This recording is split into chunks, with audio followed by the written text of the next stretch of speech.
भगवान महात्मा बुद्ध का उपदेश। रात में ये तेल शरीर के इन 4 अंगों पर लगा लेना। Buddha motivational story in Hindi. दोस्तों, आज की स्वास्थ्य संबंधी जानकारी बहुत ही महत्वपूर्ण है। दोस्तों, शरीर के इन 4 अंगों में यह तेल लगाइए। आपका शरीर स्वतः अपने सारे बीमारियों को नष्ट कर देगा, यानी कि वो खुद ठीक कर लेगा। तो वो 4 अंग कौन कौन से हैं और हमें कौन से तेल लगाने हैं, आज हम इसी विषय में चर्चा करने वाले हैं। इसलिए दोस्तों, कहानी पूरा पढ़िएगा। आज के उपदेश को सुनकर आप अपने जीवन को सफल जीवन बना सकते हैं। और दोस्तों, इस जानकारी से पहले चलिए सुनते हैं भगवान महात्मा बुद्ध का एक उपदेश। भगवान महात्मा बुद्ध का उपदेश। एक दिन एक राजा भगवान बुद्ध के पास आया। बुद्ध के आश्रम में बहुत भीड़ थी। राजा ने भगवान बुद्ध से अनुरोध किया कि वह एकांत में कुछ बुद्ध से कहना चाहते हैं। तथागत बुद्ध बोले, सर्वत्र एकांत है, यही बोलो। फिर राजा ने कहा कि मैं तथागत संन्यास लेना चाहता हूं। बुद्ध गंभीर हो गए। वे बोले कि तुम्हें संन्यास्त होने के लिए दीक्षा के पहले मेरी एक शर्त का पालन करना होगा। राजा ने स्पष्ट किया कि जब दीक्षा लेनी ही है और संन्यास्त होना ही है तो मुझे आपका सभी शर्तें मंजूर हैं। और फिर तथागत बुद्ध ने आदेश दिया और कहा, अपने कपड़े उतारो, अपने जूते उतारो और नग्न हो जाओ, और इसी नग्न अवस्था में अपने राज्य के राजमार्गों पर स्वयं को जूते मारते हुए चक्कर लगा कर आओ। राजा असमंजस में पड़ गया। तथागत बुद्ध ये क्या कह रहे हैं? मैं एक राजा हूं, इस तरह से मैं नग्न होऊंगा और नग्न होकर अपनी ही सड़कों पर कैसे खुद को जूते मारते हुए चक्कर लगाऊं? लेकिन फिर भी राजा को संन्यास्त होना था, तो उन्होंने भगवान बुद्ध की शर्तें मान ली और वे वैसा ही करने के लिए निकल पड़ा। राजा ने वैसा ही किया। वह नग्न होकर स्वयं को जूते मारते हुए राज्य की सड़कों पर दौड़ने लगा। और यहां उसके चले जाने पर शिष्य ने बुद्ध से कहा कि भंते, जब हम आपसे दीक्षा लेने आए थे तब आपने तो ऐसी कठोर शर्त नहीं लगाई थी। आप तो स्वयं करुणा अवतार हैं, फिर आपने राजा के साथ ऐसा कठोर व्यवहार क्यों किया? तब भगवान बुद्ध बोले, जब तुम लोग संन्यास लेने आए थे तब तुम्हारे अहंकार बहुत बड़े नहीं थे, इसीलिए तुम लोगों से घर घर भिक्षाटन करवा के ही काम बन गया।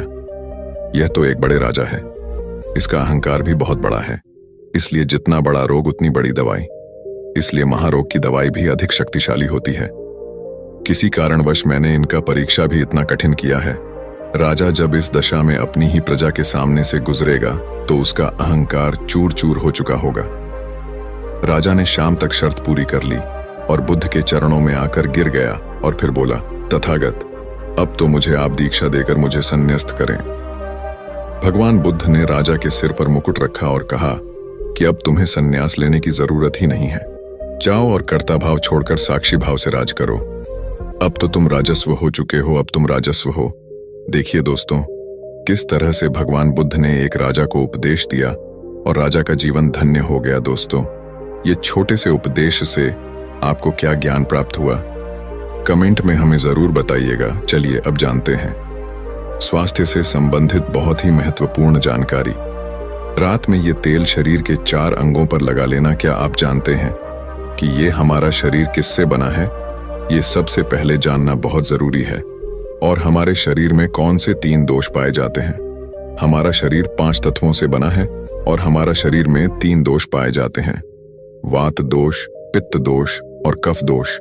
इसे जानना जरूरी है क्योंकि ये हर एक बीमारी का कारण होता है, क्योंकि हर एक बीमारी का जड़ यही 3 दोष है।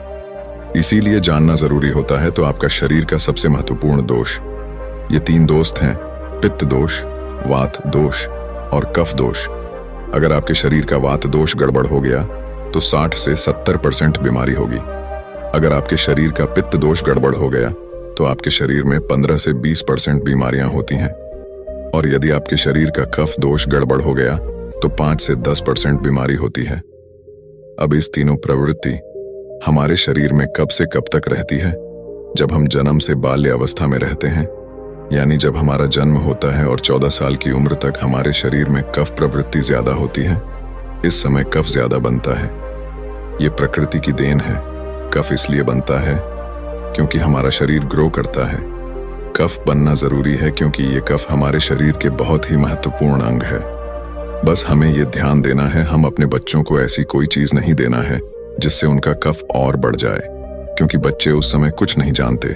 पेरेंट्स को जागरूक होना होगा। बस हमें अपने बच्चे को कुछ भी ऐसी चीज नहीं देना है जिससे उसका कफ और बढ़ जाए। कफ बनाने वाली चीजें हमें उन्हें नहीं खिलाना है, नहीं तो क्या होगा। कफ से संबंधित जो 5 से 10% बीमारी है, जैसे टीबी, दमा, अस्थमा, इज़नोफिलिया, ये सारी बीमारियां इसकी वजह से होती हैं। ये हर पेरेंट्स को ध्यान देना होगा।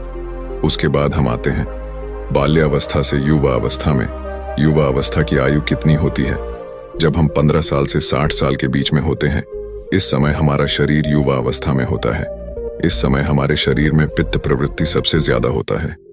सबसे ज्यादा पित्त बनता है, इसलिए हमें यह ध्यान देना होगा कि हम ऐसी कोई भी चीज ना खाएं जिससे हमारा पित्त दोष बढ़ जाए। अगर हमारे शरीर में पित्त दोष बढ़ जाएगा तो हमारे शरीर में 15 से 20% बीमारियां होती हैं। इसके बाद हमारा आता है वृद्धा अवस्था। 60 साल की उम्र हमारा वृद्धावस्था होता है। इस समय हमारे शरीर में वात दोष बढ़ता है और वात दोष से संबंधित 60 से 70% बीमारियां हमारे शरीर में होती हैं। तो आपको ऐसी कोई चीज नहीं खाना है जिससे वात दोष बढ़े। तो दोस्तों, ये आप समझ गए कि आपके शरीर में 3 दोष का क्या रोल है। इसलिए इन 3 दोषों से संबंधित जो भी जानकारी जहां से भी उपलब्ध हो, एकत्र करें और उसे अपने जीवन में लागू करें। कारण को दूर करें और हमेशा इस बात का ध्यान रखें कि इन 3 दोषों में क्या खाना चाहिए और क्या नहीं खाना चाहिए। इस दोषों को बढ़ाने वाली चीजें कभी ना खाएं। अब आप इन तीनों दोषों के बारे में जान गए हैं, तो अब जान लें कि आपका शरीर 5 तत्वों से कैसे बना है। आपका शरीर 5 तत्वों से बना है और इन 5 तत्वों में प्रोटीन्स, विटामिन्स, सारे तत्व आते हैं। अब इस 5 तत्वों में और 3 दोषों में जो भी कमी आती है, तभी आपका शरीर बीमार होता है, अन्यथा आपका शरीर बीमार नहीं होता। अब आप समझ गए आपका शरीर बीमार होने का क्या कारण है। जैसे कुछ लोग रोते हैं, भगवान ने हमें ये कष्ट दे दिया, भगवान ने हमें ये बीमारी दे दिया, हमें गैस्ट्रिक अल्सर हो गया, हमें थायराइड, ब्लड प्रेशर, शुगर हो गया। क्यों हो गया? भगवान ने नहीं दिया, आपने खुद पाला है। जब प्रकृति आपको खाना खाने के नियमों का पालन करने के लिए कहती है, पानी पीने के नियमों का पालन करिए, इस प्रकृति का नियम पालन करिए, तो आप क्यों नहीं कर रहे हैं? जबकि हमारा शरीर उसी तत्वों से बना है, प्राकृतिक तत्वों से ही तो बना है। हमारा शरीर भी पानी से ही तो बना है, खाने से ही तो बना है, पोषक तत्वों से ही तो बना है। ये सारे नियमों का आपको पालन करना होगा। अब जब ये हमारा पित्त दोष कह रहा है कि ये चीज नहीं खाई, ये पित्त और बढ़ेगा, तो आप उसे क्यों खाते हैं? पिज्जा, बर्गर आप क्यों खाते हैं? चाय आप क्यों पीते हैं? चीनी आप क्यों खाते हैं? मैदा आप क्यों खाते हैं? जब आप ये सारी चीजें खा रहे हैं तो आपके पेट में एसिडिटी बनेगा, आपका पाचन तंत्र बीमार पड़ेगा। तो जब आपका पाचन तंत्र बीमार होगा तो अनेक बीमारियां आपको आएगी। ये तो आप खुद कर रहे हो ना, ब्रह्मांड नहीं दे रहा है, भगवान नहीं कर रहा है, आप इसे खुद जाने अनजाने में कर रहे हैं। हम अपने मन को, अपनी जीभ को कंट्रोल नहीं कर पा रहे हैं। तो दोस्तों, ये सारी चीजें आप छोड़ दीजिए। अब बात करते हैं कि हमें अपने शरीर पर कौन सा तेल लगाना चाहिए, कहां पे लगाना चाहिए, इस बारे में जानते हैं। आप समझ गए आपके शरीर का निर्माण कैसे होता है। इसे सुरक्षित रखना आपके हाथ में है। इसकी सुरक्षा आप खुद कीजिए। शरीर की 4 महत्वपूर्ण अंग है जिससे आपकी शरीर की सारी नसें जुड़ी हुई हैं। पहला है पैर का तलवा, दूसरा है नाभि, तीसरा है आपकी नाक और चौथा है आपका सर। ये 4 सबसे महत्वपूर्ण अंग है और इन चारों जगह पर आपको तेल लगाना है। बस यह ध्यान देना है कि आपको कब लगाना है और कैसे लगाना है। तो सबसे पहले चलते हैं। पहला है पैर का तलवा, आपके पैरों के तलवे। जो व्यक्ति रोज सुबह जागकर मॉर्निंग वॉक करता है नंगे पैर जमीन पर या फिर हरी घास पर, तो दोस्तों उसकी आंखों की रोशनी कभी कम नहीं होती। तो इसीलिए आपको पैरों के तलवे में शुद्ध तोरी का तेल लगाना है। इसके अलावा आप शुद्ध सरसों का तेल भी लगा सकते हैं। जब आप रात में सोने जाएं तो उसके पहले गुनगुने पानी से अपना पैर धो लीजिए। पैर धोने के बाद बढ़िया से उसे साफ कर लीजिए। सूख जाए जब आप बिस्तर पर लेट जाए और अपने हाथ से मालिश कर लीजिए। रात में सोते समय यही शुद्ध सरसों का तेल, और जैसे ही आप अपने 5 मिनट दोनों हाथों से मालिश करेंगे, तेल से गर्माहट आएगी, तुरंत ही आपको नींद आना शुरू हो जाएगा। अगर आप नींद का टैबलेट लेते हैं, अगर आप डिप्रेशन में हैं, नींद नहीं आ रहा है, तो ये दूसरे दिन से ही बंद हो जाएगा। आपको नींद की टैबलेट की जरूरत ही नहीं पड़ेगी। आपका पागलपन दूर हो जाएगा। याददाश्त बहुत तेज होती हैं, दिमाग से संबंधित सारे समस्याएं खत्म और एक ही बार में आप 10 बजे सो रहे हैं। 4 बजे से पहले आपकी नींद ही नहीं खुलेगी। इतनी बढ़िया नींद आती है तो पैर के तलवे में तेल लगाने से आपके पाचन तंत्र मजबूत होता है, याददाश्त तेज होती है, भूख लगती है, शरीर में शक्ति मिलती है, ऊर्जा मिलती है, यानी कि शरीर की सारी पोषक तत्वों को आपूर्ति कर देता है। दूसरा स्थान है नाभि, जो कि आपके शरीर का सबसे महत्वपूर्ण अंग है। नाभि के पीछे एक पेकोटी ग्रंथि पाई जाती है और इसी पेकोटी ग्रंथि से शरीर की सारी नसें जुड़ी हुई होती है और ये शरीर की सबसे शक्तिशाली ग्रंथि होती है, इसलिए नाभि में तेल लगाना चाहिए। आप देखते होंगे जब आपके घर में छोटा बच्चा होता है तो माताएं उस बच्चे की तेल से मालिश करती थीं, लेकिन अब तो बच्चों को तेल लगाना ही बंद कर दिया। पहले माताएं 8 से 10 बार दिन में बच्चे की तेल से मालिश करती थीं। वे कहती थीं कि हम जितनी बार तेल की मालिश करेंगे उनकी हड्डियां उतनी ही मजबूत होंगी। और वो घर पर बना हुआ शुद्ध सरसों का तेल होता था। और वो शुद्ध सरसों घर का तेल और किसका बनाती थे? किसी सरसों को भून करके, सरसों को रोल कर पहले जो उसी से मालिश करती थी, पहले वो लगा देती, उसके बाद छोड़ा करके। लेकिन आज फैशन बदल गया है, लोग तरह तरह के केमिकल युक्त तेलों से मालिश कर रहे हैं। ये किसी काम का नहीं दोस्तों। कंपनियां हमें सिर्फ बेवकूफ बनाती हैं और इससे सिर्फ बीमारियां होती हैं, क्योंकि बच्चों की मालिश के लिए सबसे अच्छा तेल सरसों का है। और गांव के बच्चों को माताएं आज भी सरसों के तेल की मालिश करती हैं। गांव के बच्चे शहर के बच्चों की तुलना में कितने कमजोर हैं, इसे आप खुद अनुमान लगा सकते हैं।